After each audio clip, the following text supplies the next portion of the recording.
Dear friends, up to now we were discussing asexual reproduction, and today we are discussing one important part from this topic, that is sexual reproduction.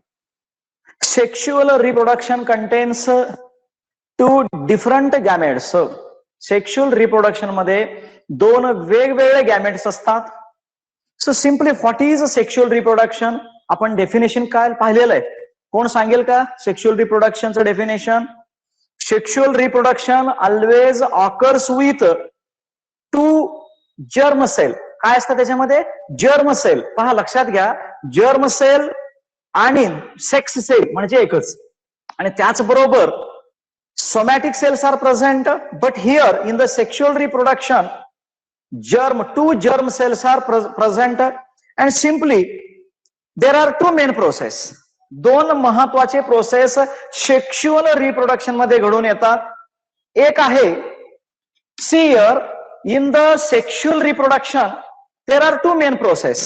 दोन main process कुठले आहे? तर एक आहे that is gamete formation आणि दुसरं आहे fertilisation. आता गॅमेट फॉर्मेशन म्हणजे काय? You know there is one germ cell from mail.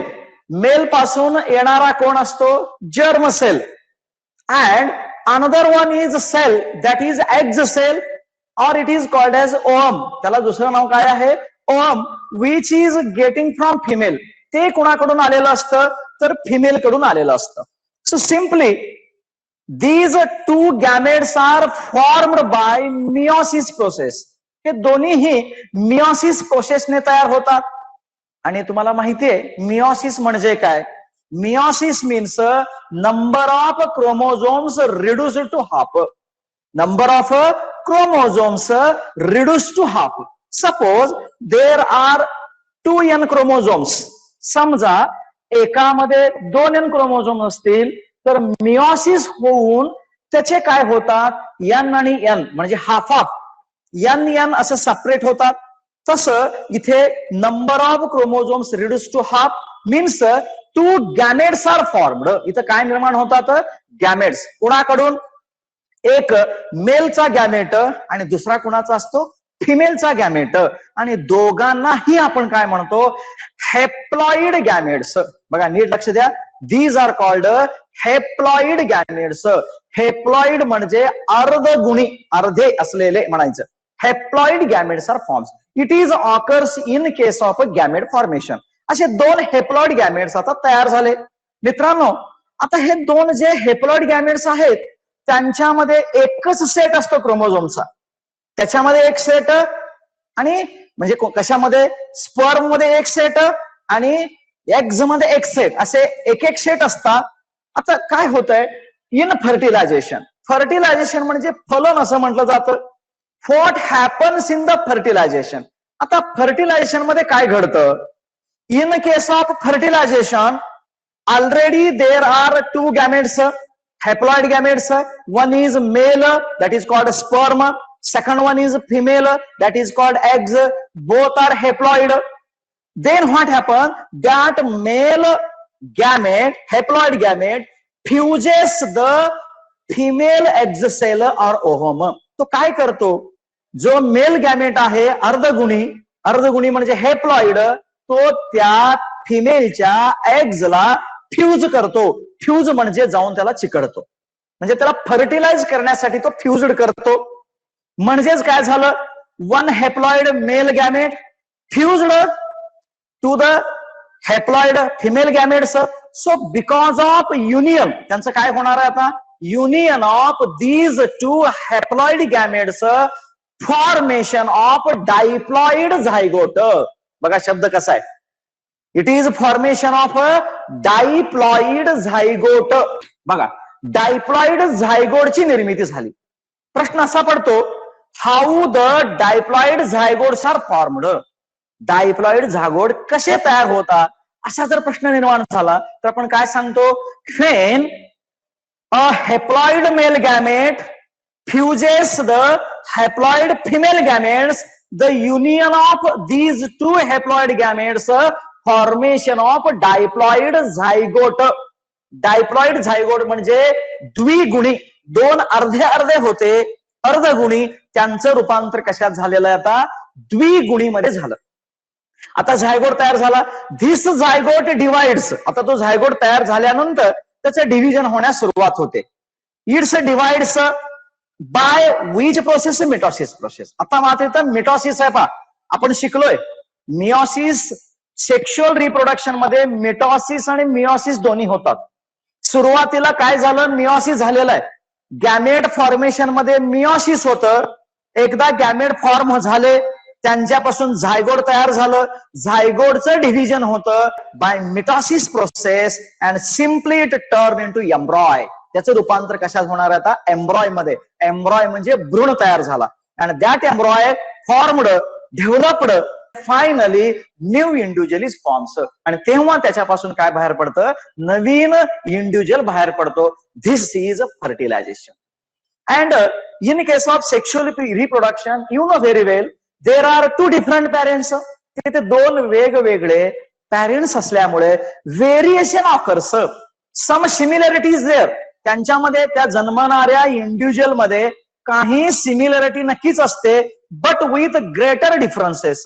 पण प्रचंड प्रमाणात त्यांच्यात काय आढळतं, डिफरन्सेस आढळत असतं. आणि अशा रीतीने प्लांट्स असू दे किंवा वनस्पती असू दे, this type of two process occurs. One is gamete formation, second one is which one, that is fertilisation. लक्षात आलं.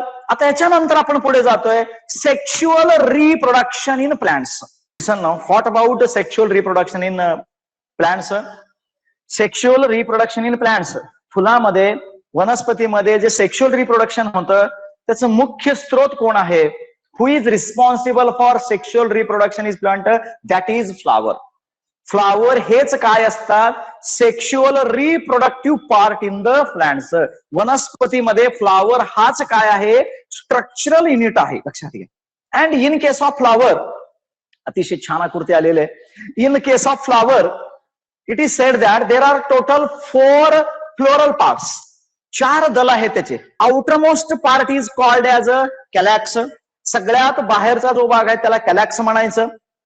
This is green in colour, हे लक्ष द्या, this is green in colour and it is not mandatory in every flower और every plant. प्रत्येक flower मध्ये असतोच असं नाही, but it is always in green colour. Number 2 it is calyx. Calyx is also called as sepal. त्याला दुसरं नाव काय आहे, सेपल सुद्धा म्हणतात. त्यानंतर the second part, inside part, that is called as corolla. What about corolla? Corolla is attractive and beautiful and it is different in different flower. प्रत्येक वनस्पतीमध्ये, प्रत्येक फुलामध्ये ते वेगवेगळ्या रंगाचं असतं. फुल किती सुंदर आहे हे आपण त्याच्या त्या कोरोलावरून समजतो, लक्षात घ्या. And that Corolla is also called as पेटल. त्याला दुसरं नाव काय आहे, पेटल. हे झाले 2 part. These part are called as accessory whorls. त्या पार्टला आपण काय म्हणतो, ॲसेसरी होल्स म्हणतो, accessory. Okay, accessory means these are protect the inner part of the flower. आतल्या फ्लावरच्या पार्टना ते काय करतात, प्रोटेक्शन देण्याचं काम करतात. After then inside there 2 different reproductive part. One is called androecium, second one is called gynoecium. Androecium means male reproductive part and gynoecium is the female reproductive part. And gynoecium is the innermost part of the flower. कोणता आहे तर gynoecium आहे. त्याला मराठीमध्ये स्त्रीकेशर म्हणतात आणि अँड्रोसियमला मराठीमध्ये पुंकेसर म्हणतात. पुरुष, स्त्री म्हणजे स्त्री, असं त्या पद्धतीचं आहे.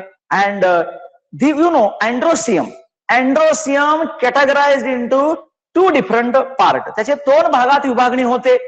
एक आहे अँथर, दुसरा आहे फिलामेंट. काय असतो, एक अँथर आणि दुसरा filament. Anther contains the stamen. काय असतात, अँथरच्या वरच्या भागात जो असतो त्याला स्टेमेन सुद्धा म्हणतात, किंवा त्याला पोलन ग्रेन्स तिथं असतात. काय असतात, pollen grains are located at anther. Pollen grains म्हणजे परागकण. ओके. आणि दुसरा जो भाग आहे तो फिलामेंट आहे. फिलामेंट काय करतो, त्याला स्टॅक, आधार आहे. At the same time gynoecium, gynoecium is also named as a carpel. त्याला अजून एक नाव आहे, त्याला आपण कार्पेल असं म्हणतो.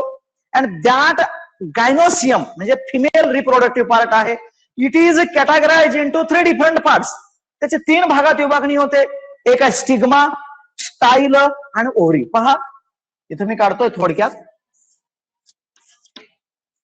ह्याला म्हणायचं stigma, this part is ovary, stigma, style and this is ovary. पहा परत सांगतो मी. It is categorise into 3 parts, stigma, style, ovary. Stigma is a sticky one. Sticky असलेला कोण आहे? स्टिग्मा आहे, चिकट आहे. का आहे? त्याच्या मागचं कारण माहित पाहिजे.